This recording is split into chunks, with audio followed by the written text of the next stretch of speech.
Bonsoir Jean-Frédéric Poisson, Bonsoir. merci d'être là. Farouche opposant à l'ouverture de la PMA pour toutes les femmes. Est-ce que vous étiez dans les rangs de la manifestation Oui, cet après-midi? j'ai manifesté cet Vous après-midi. avez tenu à y être. Oui, parce que je pense que la communication sur ce texte est focalisée sur l'accès à la PMA pour les couples lesbiens et pour les femmes seules. Mais on se rend compte que, au-delà de cette concentration qui est sur une réalité, affective au fond, parce qu'on ne peut pas le nier, il y a beaucoup d'autres choses qui sont dans le texte et qui rentrent en débat d'ailleurs dans l'hémicycle ces jours-ci. Il y a la question de la PMA post-mortem, il y a le problème de l'ouverture des conservations de gamètes par des établissements à but lucratif, il y a la question des mères porteuses qui revient régulièrement avec ce fameux amendement qui a été adopté la semaine dernière. Et plus les débats parlementaires avancent, et plus on voit que derrière ce que nous montre comme le projet phare de ce projet de loi, l'article 1er qui a été adopté cette semaine, il y a en réalité beaucoup d'autres choses qui bouleversent la société, très au-delà simplement des relations entre deux femmes et l'enfant qu'elles accueilleraient. Alors la manifestation, on l'a vu, elle est partie du Sénat pour influencer les sénateurs qui discuteront du texte le 15 octobre précisément en commission spéciale.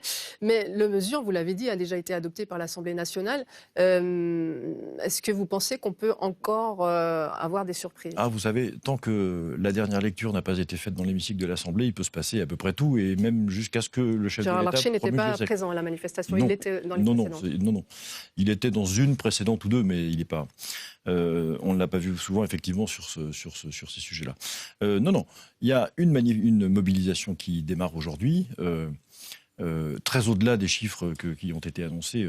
Quand on regarde simplement on fait un peu de géométrie, on compte la longueur du trajet fois la largeur des rues. Nous avons notre propre cabinet indépendant. Oui, mais les chiffres, c'est ceux Moi, j'y étais, et quand j'ai vu la saturation et quand la police décide d'ouvrir un deuxième itinéraire de délestage parce que le premier est saturé, il y a probablement Il y aura beaucoup plus toujours que ça. une discussion sur les chiffres de toute Effectivement, façon. je ne vais pas rentrer là-dedans. Il Mais y a d'autres quand même, chiffres dont je veux vous soumettre, sérieux. Monsieur Poisson, si vous permettez, ceux de l'opinion publique qui se dit quand même favorable à la PMA. On va regarder, selon le dernier sondage de l'IFOP en septembre, 68% des Français soutiennent l'ouverture de la PMA aux femmes seules et 65% aux femmes homosexuelles. Est-ce que vous prenez en compte ces avis? Bien sûr. Je fais attention à ce que disent les Français de tout ça, mais j'observe que quand on leur demande si par ailleurs ils trouvent tout à fait normal de garantir à un enfant qu'il connaisse son père et sa mère, ils sont plus de 80% à répondre oui. Donc je maintiens que la durée du débat parlementaire, elle est utile aussi à ce que l'opinion publique et tous les Français connaissent tous les enjeux de ce texte. Pas simplement cet aspect-là, qui est évidemment central, puisque c'est l'article 1er de la loi. Il y a beaucoup d'autres aspects, je le répète, sur la marchandisation, sur le rapport qu'on a à la vie après la mort d'un des géniteurs, sur beaucoup de choses comme ça qui sont très directement dans ce texte et que les Français doivent connaître. On va revenir un moment sur le mariage pour tous, qui avait suscité une vague aussi de manifestations en France. Je vous propose d'écouter Christiane Taubira. Christiane Taubira qui a porté donc cette loi sur ses épaules. Elle était tout à l'heure l'invitée de Laurent Delahousse du 20h. Christiane Taubira qui pense, je la cite, qu'il y a plus de paix dans la société aujourd'hui qu'au moment du mariage pour tous et que beaucoup de personnes ont reconnu qu'il s'agissait de reconnaître via la PMA des droits qui étaient dus. On l'écoute et on en parle juste après. Il y a des personnes qui vont continuer à contester les droits des autres, mais je pense que l'hystérie que nous avons connue, l'extrême violence, pas seulement verbale, parce que l'homophobie qui s'est déchaînée à cette époque-là était à la fois verbale et active, physique. Je pense, j'espère, je veux souhaiter que nous avons passé cela. Si vous étiez au pouvoir, vous reviendriez sur le mariage pour tous?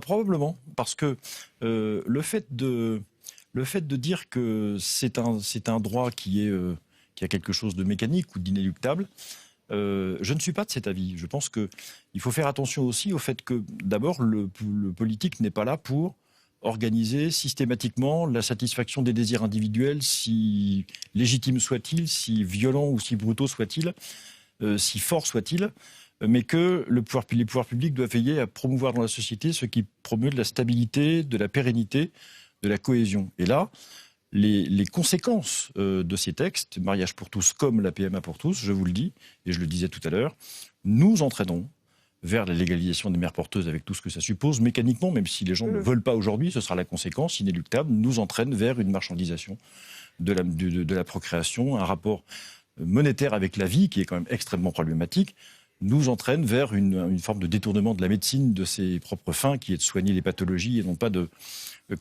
satisfaire toutes les ambitions. Tout ça modèle une société que, je crois, nous n'avons pas encore tout à fait identifiée. Donc il faut faire attention aux conséquences et pas simplement à ce qu'on nous dit du contenu du texte. C'est pour ça que je crois que je suis toujours en désaccord, comme il y a 7 ans déjà, avec Madame Taubira. Jean-Frédéric Poisson, président du Parti chrétien-démocrate, merci beaucoup d'être venu sur le plateau de ce 23h.